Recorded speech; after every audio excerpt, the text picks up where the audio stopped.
Hello दोस्तों, कैसे हैं आप सब लोग। आपका लूसेंट जी के यूट्यूब चैनल पे स्वागत है। आज हम शुरू करने जा रहे हैं एक नई सीरीज़ लूसेंट जीके की। जैसे कि आपको पता ही होगा कि हर एक स्टूडेंट जो कि कॉम्पिटिटिव एग्ज़ाम्स की तैयारी कर रहा है उसके लिए लूसेंट जीके बुक कितनी इम्पोर्टेंट है। तो आज हम पढ़ेंगे लाइन टू लाइन इस किताब को। वैसे बुक तो इंग्लिश में है लेकिन आपको घबराने की ज़रूरत नहीं है, क्योंकि एक एक लाइन अच्छी तरीके से आपको हिंदी में एक्सप्लेन की जाएगी with the help of pictures. जैसे कि किसी इंस्क्रिप्शंस की या मॉन्यूमेंट की पिक्चर है तो आपको दिखाई जाएगी, तो आपको ताकि आपको फ़ोटोज़ की हेल्प से वो चीज़ें जल्दी समझ में आ जाएं और लंबे समय तक याद रहे। और एक बात, ये बुक बहुत ही जल्दी हम इस बुक को कवर करेंगे ताकि जल्दी से जल्दी आपकी बुक ख़त्म हो जाए, सब कुछ समझ आ जाए और उसके बाद आपका रिवीजन के लिए भी टाइम मिल जाए। और उसके बाद हम लगाएंगे एमसीक्यू टेस्ट। तो चलिए शुरू करते हैं। जैसे कि आप स्क्रीन पे देख रहे हैं, हमारा टॉपिक इंडियन हिस्ट्री इंट्रोडक्शन। तो चलिए शुरू करते हैं। सबसे पहले देखते हैं व्हाट इज़ हिस्ट्री। हिस्ट्री होता क्या है। History the study of past is called history. मतलब जो भी चीज़ें पास्ट में यानी कि अतीत में बीते हुए कल में जो हो चुकी है उसकी स्टडी को या उसके अध्ययन को हम कहते हैं हिस्ट्री। तो ये जो इंग्लिश वर्ड है हिस्ट्री, वो किससे लिया गया है? ये एक ग्रीक वर्ड है हिस्टोरिया, जिसका मतलब, ये ग्रीक वर्ड है हिस्टोरिया, जिसका मतलब होता है रिसर्च, इंक्वायरी और इन्वेस्टिगेशन। रिसर्च, इंक्वायरी और इन्वेस्टिगेशन मतलब पास्ट की चीज़ों की स्टडी या जो नॉलेज हमें इन्वेस्टिगेशन से प्राप्त होती है। यानी कि जैसे कोई भी वॉर हुआ, हम उसके स्टडी करते हैं, पता लगाते कि हुआ नहीं हुआ, किसके बीच में हुआ, कैसे हुआ। तो उसके बाद उस इन्वेस्टिगेशन से हमें जो नॉलेज होती है उससे कहते हैं हिस्टोरिया, और इसी से डिराइव हुआ हिस्ट्री। उसके बाद the Greek historian who was, यानी कि सबसे पहला हिस्टोरियन कौन था इस वर्ल्ड में। तो द ग्रीक हिस्टोरियन हीरोडोटस, जो हीरोडोटस था वो एक ग्रीक का हिस्टोरियन था। उसे कहते हैं हम the first real historian of the world. चलिए मैं आपको उसकी फ़ोटो दिखाती हूँ, फिर आपको याद करने में आसानी रहेगी। देखिए ये जो फोटो देख रहे हैं आप, ये ग्रीक हिस्टोरियन हीरोडोटस का स्कल्पचर है। स्कल्पचर यानी कि बनाते होंगे। हम्म। तो जो हीरोडोटस जो थे ग्रीक हिस्टोरियन, उन्होंने अपनी एक किताब भी लिखी थी जिसका नाम था द हिस्ट्रीज। कब लिखी थी? 430 बीसी में। जिन्होंने उसके अंदर क्या लिखा था, उन्होंने डिस्क्राइब किया था background and events of the Greco Persian और ग्रीको ईरानियन वॉर्स। यानी कि उस टाइम पे जो ग्रीक और ईरान के जो वॉर हुए होंगे उसमें जितनी भी घटनाएं वगैरह या जो कुछ भी उन्होंने देखा वो सब कुछ उन्होंने एक्सप्लेन किया अपनी किताब द हिस्ट्रीज में। उसके बाद उनको सबसे पहले द फादर ऑफ हिस्ट्री किसने कहा था? तो एक रोमन फिलोसफर थे, फिलोसफर सिसरो, जिन्होंने जिन्होंने इनको कहा था द फादर ऑफ हिस्ट्री। उसके बाद फादर ऑफ मॉडर्न हिस्ट्री कौन है? The German historian Leopold von Ranke is known as the father of modern history. यानी कि फादर ऑफ मॉडर्न हिस्ट्री है Leopold von Ranke. According to Ranke के अनुसार एक असली हिस्टोरियन कौन होता है? एक रियल हिस्टोरियन। एक रियल हिस्टोरियन होता है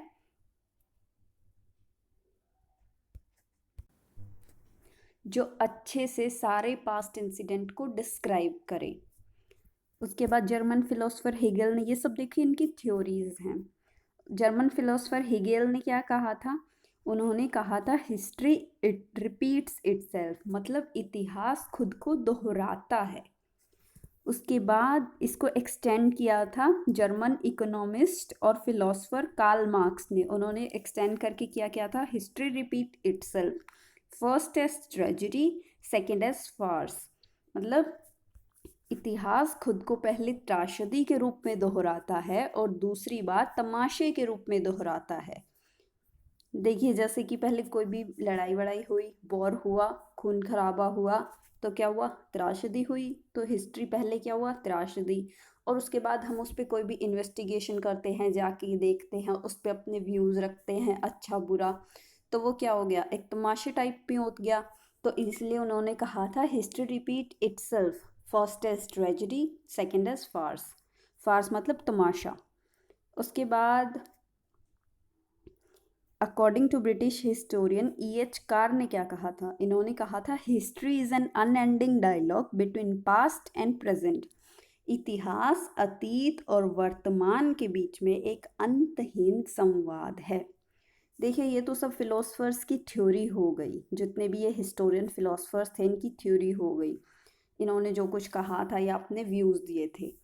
तो आप साथ में लूसेंट की बुक रखें और लाइन टू लाइन पढ़ें, उससे आपको और भी ज़्यादा आसानी होगी। अब हम शुरू करते हैं a system of dating. Dating का सिस्टम क्या था, यानी कि हम कब क्या नापते हैं, जैसे कि कौन क्या चीज़ कब किस साल में हुई, किस ईयर में हुई, कौन सी सेंचुरी में हुई। तो अ सिस्टम ऑफ डेटिंग यानी कि उसे BC एंड AD।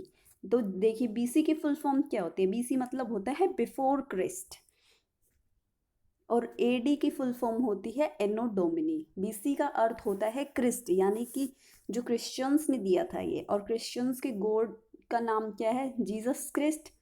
तो जीसस क्रिस्ट की बर्थ यानी कि उनके जन्म से पहले का जो टाइम पीरियड है उन्होंने उसे कहा है BC, यानी कि बिफोर क्रिस्ट। उसके बाद एनोडोमनी। एनोडोमनी इन्होंने कैटेगराइज किया है, जैसे कि जब इन भगवान कृष्ण उसका जीसस क्रिस्ट का जन्म हुआ, उसके बाद का जितना भी सारा टाइम पीरियड है वो आ गया AD के अंदर, एनोडोमनी। तो इसमें एक चीज़ है जो मैं पहले समझाना चाहूँगी, वो है BC और BC। जैसे कि Gautam Buddha was born in 563 BC and died in 483 BC। तो आप सोच रहे होगे कि 563 BC बड़ा है ये, तो ये पहले कैसे आ सकता है, और 483 BC ये तो छोटा है, ये ऐसे कैसे। तो देखिए इसका एक अलग फॉर्मेट है। फॉर्मेट कैसे, मतलब ये उन्होंने ऐसे ही डिज़ाइन किया, हम इसमें चेंज नहीं कर सकते, ये सालों पहले हो चुका है जैसे उन्होंने बनाया। तो इसमें जो काउंटिंग है वो ऐसे ही बड़े से स्टार्ट होती है इन अ डिसेंडिंग ऑर्डर, जैसे पहले 100 आएगा, फिर 99, फिर 98। तो इसी तरीके से जैसे कि 5 4 3 2 1, जैसे कि इस लाइन में आप दे सकते हैं टाइम लाइन में 5 4 3 2 1, यानी कि जीसस क्रिस्ट का जन्म हुआ 5 में, नहीं वैसे हुआ तो 0 पे था यहाँ पे, और उसके बाद से AD लगा था, लेकिन ये BC की जो कैटेगरी है ये डिसेंडिंग ऑर्डर में चलती है 5 4 3 2 1। तो इसी तरीके से हम कह सकते हैं कि Gautam Buddha was born in 563 BC and died in 483 BC। ठीक है। उसके बाद एनोडोमनी का तो आपको पता चल ही गया, in the year of Lord, मतलब जीसस क्रिस्ट के जन्म के बाद। टाइमलाइन। टाइमलाइन क्या होता है, देखिए एक ऐसी लाइन जिसपे आप पास्ट इवेंट्स को दर्शाया जाए, यानी कि कब क्या हुआ था, 1 AD में क्या हुआ था, 3 AD में क्या हुआ था, तो सारे पास्ट इवेंट्स को एक लाइन पे दर्शाया जाए उसे कहते हैं टाइमलाइन। अब ये जो 2 बड़े बड़े पैराग्राफ है इनमें कुछ भी नहीं लिखा है, इसमें सिंपल यही लिखा है जो मैंने आपको समझा दिया कि BC बड़े से शुरू होता है, जैसे कि 3 2 1 ऐसे।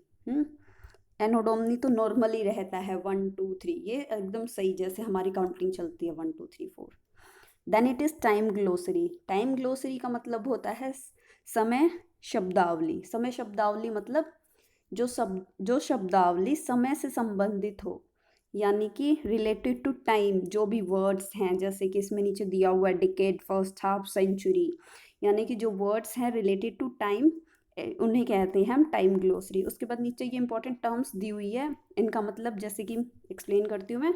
डिकेड, डिकेड का मतलब क्या होता है, जैसे कि कोई भी जैसे कि 10 सालों के इकट्ठे पीरियड को, यानी कि 10 साल को हम कुछ भी एक साथ, एक वर्ड है उसे एक साथ कहें, उसे कहते हैं डिकेड, यानी कि द पीरियड ऑफ 10 ईयर। उस पीरियड को हम सारे जो 10 साल इकट्ठे करके उस पीरियड को हम क्या कहेंगे, डिकेड, फर्स्ट हाफ, जैसे कि कोई सेंचुरी है यानी कि 100 सालों के समूह को हम कहते हैं सेंचुरी। उसमें से फर्स्ट हाफ को यानी कि शुरू के 50 को हम कहेंगे फर्स्ट हाफ और आखिरी के 50 वालों को हम कहेंगे सेकेंड हाफ। सेंचुरी बता ही दिया, द पीरियड ऑफ 100 ईयर्स, 100 सालों को। Millennium, the period of 1000 years यानी कि पूरे 1000 ईयर्स को। देन इट इज सिरका, सी ए, जैसे सी ए और खाली सी से डिनोट करते हैं, तो ये सिरका क्या होता है? It is just like that कि मतलब कोई भी ऐसा टाइम पीरियड है जिसका हमें एग्जैक्ट नहीं पता, यानी कि लिखते तो हैं जैसे कि वैदिक एज हुई थी, वैदिक एज और महाभारत वॉर कब हुआ था, रामायण, सब चीज़ें हम लिखते तो हैं, लेकिन फिर भी कन्फ्यूजन्स हैं, डिबेट है, यानी कि हमें एग्जैक्ट नहीं पता कि वो कब हुए थे। तो उसके लिए हम फिलहाल किस चीज़ से डिनोट कर सकते हैं? उसके आगे सी लिख सकते हैं या फिर सी ए लिख सकते हैं, यानी कि हमें एग्जैक्ट नहीं पता है। उसके बाद first decade of the 20th century, ये तो ऐसे ही नॉर्मल सी टर्म्स हैं, आप देख सकते हैं, बाकी इतना इम्पोर्टेंट नहीं है। 20th सेंचुरी मतलब हम कैसे गिनते हैं, यानी कि 20th सेंचुरी है, सेंचुरी हम अभी जैसे कि 2021 चल रहा है, तो हम कौन से बोलेंगे? 21st सेंचुरी, क्योंकि सेंचुरी एक ज़्यादा लगा के बोली जाती है। जैसे कि 2021 है तो लाइन तो 2000 वाली है, लेकिन हम +1 करके बोलेंगे, दैट इज़ 21st सेंचुरी। तो इसमें डिकेड 20th सेंचुरी का हो गया, मतलब कि 1901 टू 1910। वैसे ही फिफ्थ डिकेड 1941 टू 1950, एट्थ, ये सारे ऐसे ही हो जाएंगे। उसके बाद first half of the 20th century मतलब 1901 टू 1950, यानी कि शुरू के 50 साल। उसके बाद आगे आते हैं, ये सारे ऐसे ही हैं, कुछ ज़्यादा इंपॉर्टेंट नहीं है, पेपर में नहीं आएंगे, तो आपको घबराने की ज़रूरत नहीं है। Then it is name of an era, important eras, यानी कि कौन सी कब शुरू हुई थी, क्या हुआ था। That is name of the era, first है काली। काली एरा कौन सी है?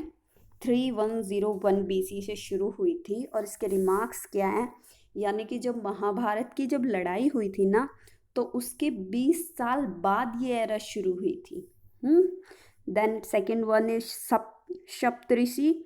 सप्तऋषि कब शुरू हुई थी? 3076, यानी कि जब काली ईयर जो था, ये ऊपर वाली काली एरा फर्स्ट वन, ये एक्सपायर हो गई थी, तो उसके 25 साल बाद ये शुरू हुई थी, that is Saptarishi era. Third Vikrama और कृता, दैट इज 57 और 57 BC।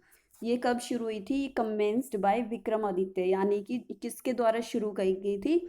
विक्रमादित्य एक राजा है, राजा थे उज्जैन के, मालवा के, उनके द्वारा ये शुरू की गई थी। कब? जब वो जीत गए थे, उन्होंने विक्ट्री हासिल की थी शाकास के ऊपर। Got it?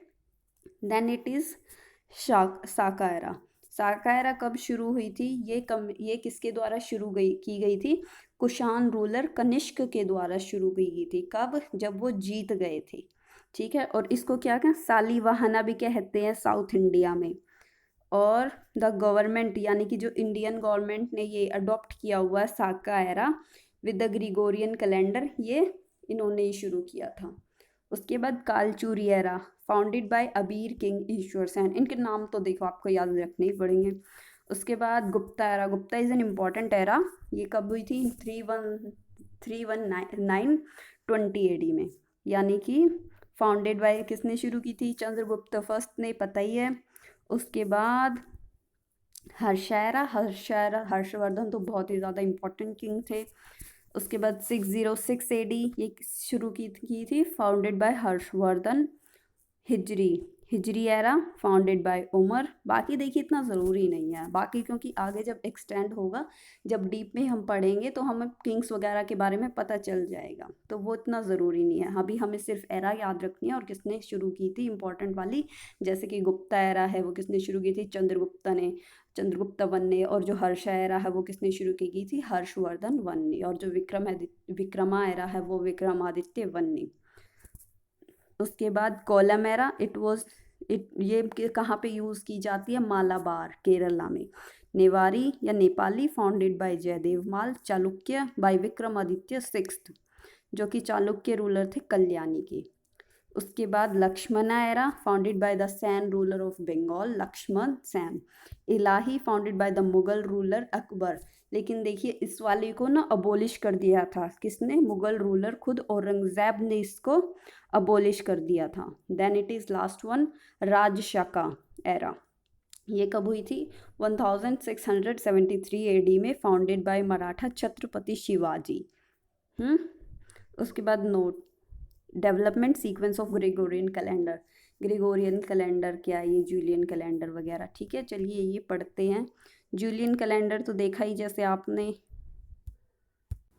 जूलियन कैलेंडर ये कब इंट्रोड्यूस हुआ था? ये इंट्रोड्यूस हुआ था 46 BC में। और ये किसने इंट्रोड्यूस किया था? एक रोमन किंग था जूलियस सीजर ने, उसने इंट्रोड्यूस किया था। तो देखिए ये है जूलियन कैलेंडर 2020 का, जिसमें दे रखे हैं ये सारे जनवरी, फरवरी, मार्च, अप्रैल, मई, जून, ठीक है। ये एक एग्जाम्पल्स है नॉर्मल सा जूलियन कैलेंडर का।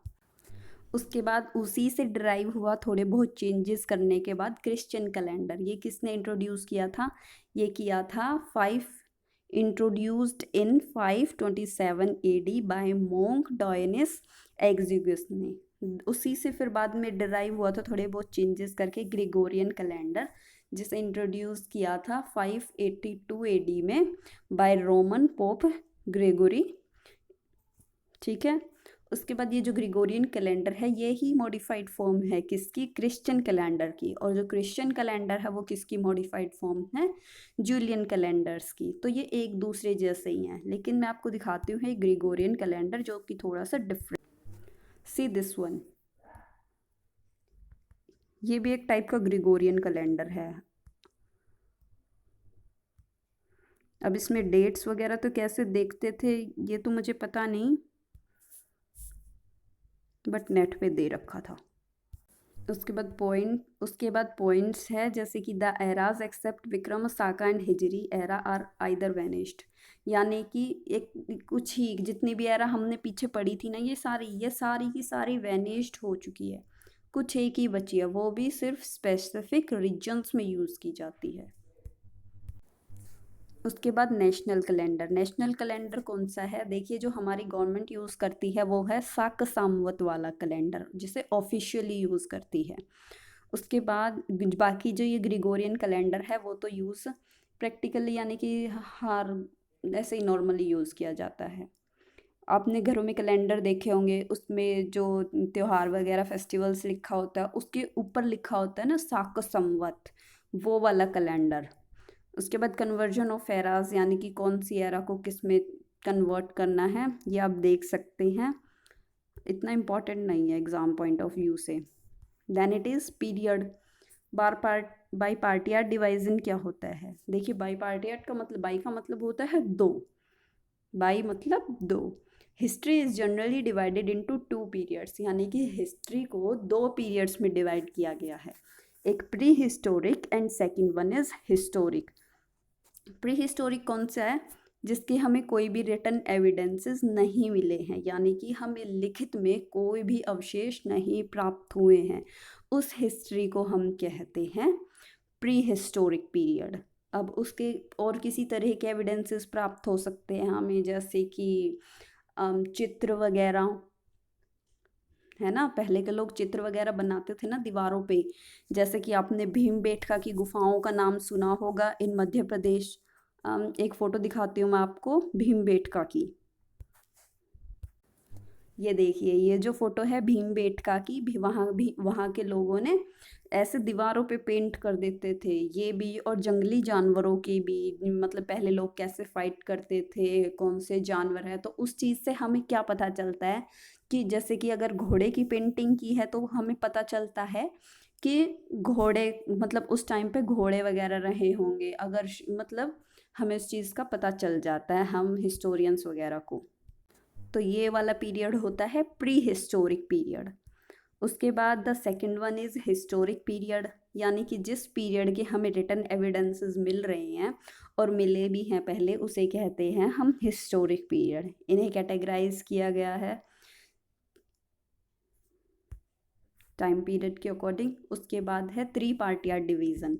3 पार्टियाट डिवीज़न मतलब ट्राई मतलब 3, जैसे जिस हिस्ट्री को 3 पार्ट्स में डिवाइड किया गया है उसे कहते हैं हम ट्राई पार्ट या डिवीज़न।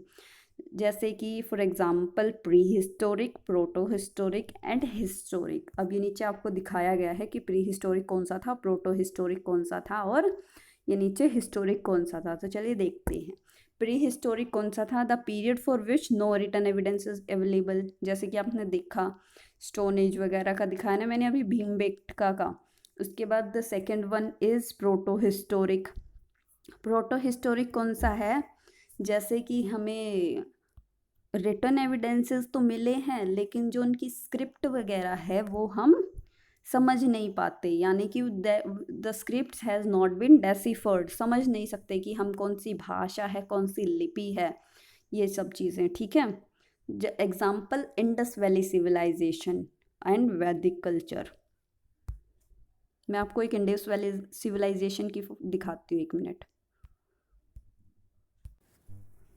ये देखिए, ये जो स्क्रिप्ट है इनके ऊपर लिखा हुआ ये सील्स हैं इंडस वैली सिविलाइजेशन की। इनके ऊपर क्या है? इनके ऊपर ये एनिमल्स बने हुए हैं, राइनोसोरस, एलिफेंट, और ये बुल है, और ये ऊपर रेनडियर टाइप का। और इनके ऊपर कुछ कुछ लिखा हुआ है लेकिन हम समझ नहीं सकते क्या है। यानी तो ये किस में आ गया? ये आ गया प्रोटो हिस्टोरिक में। मतलब लिखित वगैरह तो है लेकिन स्क्रिप्ट्स जो हैं डेसिफर्ड नहीं है, यानी कि हम समझ नहीं सकते क्या लिखी है।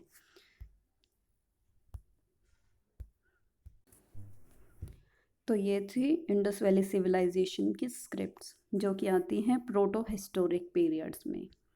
उसके बाद है हिस्टोरिक पीरियड। हिस्टोरिक पीरियड मतलब the period for which we have written evidences, यानी कि हमारे पास रिटन एविडेंसेस हैं और हम उन्हें समझ भी सकते हैं। ठीक है। पीरियड है महाजनपद पीरियड से लेके आज तक सारा का सारा पीरियड जो है वो किस में काउंट होता है? वो होता है हिस्टोरिक पीरियड में। Then it is chronology. Chronology क्या होती है? देखिए, क्रोनोलॉजी मतलब जो भी चीज़ें हुई हैं, सारी की सारी घटनाएं, वॉर्स वगैरह, एक्सेट्रा एक्सेट्रा एक्सेट्रा, सारी जितनी भी चीज़ें हुई हैं उनको सीधा टाइम में लगाकर एक सीधी टाइम के अकॉर्डिंग उन सब चीज़ों को एक ही लाइन में लगाना, that is known as chronology. है जैसे कि 500 एडी में क्या था हुआ था, उसके बाद 502 एडी में कुछ हुआ होगा, उसके बाद 503 एडी में कुछ हुआ होगा, वो सब चीज़ें क्या है? क्रोनोलॉजी। देन इट इज़, ये जर्मन हिस्टोरियन क्रिस्टोफ सेलरस ने क्या किया था? ही वॉज द फर्स्ट जिन्होंने 3 पार्टियट डिवीजन किया था हिस्ट्री का, 3 में किया था। Ancient history, medieval history and the third one is modern history. Ancient India में क्या है? देखिए, एंशंट इंडिया वो हो गई स्टोन एज से लेके हर्षवर्धन जो हमारे किंग थे उनकी डेथ, यानी कि उनके पीरियड से तक ये जितने भी सारी की सारी एज है, सारी की सारी जितनी भी डायनेस्टीज़ वगैरह आई है जिन्होंने भी रूल किया, उस पीरियड को हम इन्होंने किया किस में किया? एंशंट इंडिया में पुट कर दिया। उसके बाद second one is medieval India. Medieval India में क्या है? हर्षवर्धन जो किंग ऑफ कन्नौज, उनकी हर्षवर्धन की डेथ के बाद से लेके द बैटल ऑफ प्लासी, यानी कि जितनी भी डायनेस्टीज़ ने रूल किया, जैसे कि फॉर एग्जांपल दिल्ली सल्तनत थी, दिल्ली सल्तनत में खिलजी डायनेस्टी हो गई, गुलाम डायनेस्टी हो गई, मुग़ल रूलर्स हो गए। तो ये सारी की सारी डायनेस्टीज़ किस में आ गई? ये सारी किस पीरियड में आई? मेडिवल इंडिया में कैटेगराइज कर दिया इनको। Then third one is modern India. तो मॉडर्न इंडिया का तो आपको पता ही है, जैसे कि जब अंग्रेज आए उन्होंने भारत को गुलाम बनाया, from the battle of Plassey से लेके आज तक ये सारा की सारा जो टाइम पीरियड है उसे मॉडर्न इंडिया में डाल दिया। उसके बाद एंशंट इंडिया पढ़ ही लिया। सबसे पहले प्री हिस्टोरिक पीरियड था। उस प्री हिस्टोरिक पीरियड मतलब स्टोन एज, जिसमें आदि मानव थे, वो पत्थरों से शिकार करते थे, पत्थरों से कोई भी काम था आग जलाते थे। वो तो बाद में डिस्कवर हुई, लेकिन जितना भी स्टोन एज का पीरियड था वो सारा का सारा प्री हिस्टोरिक में आ गया। उसके बाद इंडस वैली सिविलाइजेशन आई थी। उसके बाद Vedic culture. Then it is Mahajanapada period. Mahajanapada period में बुद्धिज़्म, जैनिज़्म, सिद्धार्थ गौतम और ये सब आ गए। उसके बाद Maurya period, post Maurya period, Gupta period and post Gupta period. उसके बाद वर्धन डायनेस्टी भी, यानी कि जो हमारे किंग थे हर्षवर्धन। उसके बाद एक नोट लिखी है, on the basis of tools pre historic period is divided into 3 सब पीरियड, यानी कि टूल्स के हिसाब से भी प्री हिस्टोरिक पीरियड को 3 सब पीरियड्स में डिवाइड किया है, जैसे कि लिथिक स्टोन पीरियड, जैसे कि जो तो पहले तो पत्थर था ना, कॉपर आयरन वगैरह कुछ भी डिस्कवर नहीं हुआ था, तो वो क्या है लिथिक पीरियड यानी कि स्टोन एज। उसके बाद सेकंड इज कॉपर पीरियड और उसके बाद थर्ड इज आयरन पीरियड। तो इन्हें भी हम टूल्स के हिसाब से डिवाइड कर देते हैं। उसके बाद मेडिवल पीरियड, जैसे कि अब बताइए आपको मेडिवल पीरियड में क्या क्या था। सल्तनत पीरियड था, अर्ली मेडिवल पीरियड, सल्तनत पीरियड और मुगल पीरियड, जिनमें मुगल्स आए, बाबर, अकबर, हुमायूं, इन्होंने रूल किया। उसके बाद मॉडर्न पीरियड, मॉडर्न पीरियड में भी 3 फेज हैं। मर्सेंटाइल फेज, मर्सेंटाइल फेज मतलब व्यापारिक phase. Second is industrial phase मतलब औद्योगिक phase. Third is financial phase, वो क्या है वित्तीय फेज। तो ये सब आप टाइम वगैरह टाइम पीरियड तो आप देख ही सकते हैं। उसके बाद British policy towards native states of India, ये सब इनकी पॉलिसीज जो कौन सी कब लेके आए ये हम आगे पढ़ेंगे, यानी कि आगे और भी ब्रीफ में दी होगी। तो अभी आप इनका ईयर वगैरह देख सकते हैं, बाकी इतना कुछ खास इंपॉर्टेंट नहीं है। उसके बाद national movement, first phase of Congress, second phase of Congress और थर्ड फेज ऑफ कांग्रेस, यानी कि फर्स्ट फेज को क्या कहते हैं मॉडरेट फेज, सेकंड फेज को एक्सट्रीमिस्ट फेज और थर्ड फेज को गांधीयन एरा। उसके बाद नेक्स्ट लेक्चर में हम पढ़ेंगे एंशंट इंडिया। देखिए फर्स्ट लेक्चर था तो इससे हम छोटा ही रखेंगे, ज़्यादा बड़ा नहीं, क्योंकि इंट्रोडक्शन को भी समझना बहुत ज़रूरी होता है कि कैसे बेस बनाया जाए किसी चीज़ का। अब नेक्स्ट लेक्चर में हम पढ़ेंगे एंशंट इंडिया के हिस्टोरिकल सोर्सेज, यानी कि किन सोर्सेज से हमें पता चलता है हिस्ट्रीज़ के बारे में। जैसे कि अब हम कोई भी लड़ाई हुई होगी, महाभारत वगैरह हुई होगी, या फिर कोई भी लड़ाई हुई होगी के राजा महाराजा वगैरह के बीच में, तो हमें कैसे पता चलेगा, सोर्सेज से पता चलेगा। सोर्सेज में क्या आ गया, या तो किसी राइटर वगैरह ने लिखी होगी किताबें वगैरह, इंस्क्रिप्शंस वगैरह, टेक्स्ट वगैरह, उनसे पता चलेगा, या फिर जो लड़ाई की जो जगह थी यानी कि युद्ध स्थल थे वहाँ से हमें कॉइन्स वगैरह मिले होंगे, वीपन्स वगैरह मिले होंगे, यानी कि बाद के अवशेष मिले होंगे, तो उनसे हमें पता चलेगा। तो ये भी बहुत इंपॉर्टेंट लेक्चर होने वाला है। हमारे साथ पढ़ने के लिए हमारे चैनल को लाइक करें, सब्सक्राइब करें और शेयर करें। Thank you so much.